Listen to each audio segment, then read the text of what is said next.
రాజమండ్రికి చెందిన ప్రసాద్ అనే యువకుడు ఓ ప్రైవేట్ మెడికల్ బయోటెక్నాలజీ కంపెనీలో ఉద్యోగం చేస్తున్నాడు.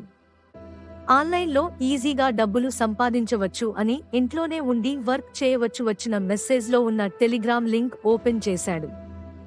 అందులో యూట్యూబ్లో వారు పంపిన కొన్ని వీడియోలు ఓపెన్ చేసి ఆ వీడియోకు కాసేపు వాచ్ చేసి లైక్ కొడితే, అలాగే తాము చెప్పిన ఏరియాలోని రెస్టారెంట్లో సదుపాయాలు చాలా బాగున్నాయని, ఫుడ్ ఐటమ్స్ బాగున్నాయని రివ్యూలు, రేటింగ్లు ఇవ్వాలని మరియు తాము పంపే లింక్ ఓపెన్ చేసి అందులోని వెబ్సైట్లో ఉన్న సినిమా రివ్యూలకు రేటింగ్ ఇచ్చినందుకు నెలకు 3,000 రూపాయలు ఇస్తామని చెప్పడంతో అలా చేశాడు.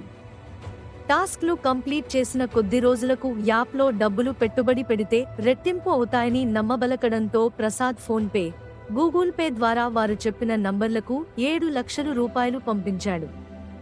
చివరికి యాప్ ఫేక్ అని తెలుసుకుని 1930 నంబర్కు ఫిర్యాదు చేశాడు. కావున ఇటువంటి మోసాల పట్ల ప్రజలు అప్రమత్తంగా ఉండాలని ఆంధ్రప్రదేశ్ సిఐడి పోలీస్ వారి విజ్ఞప్తి.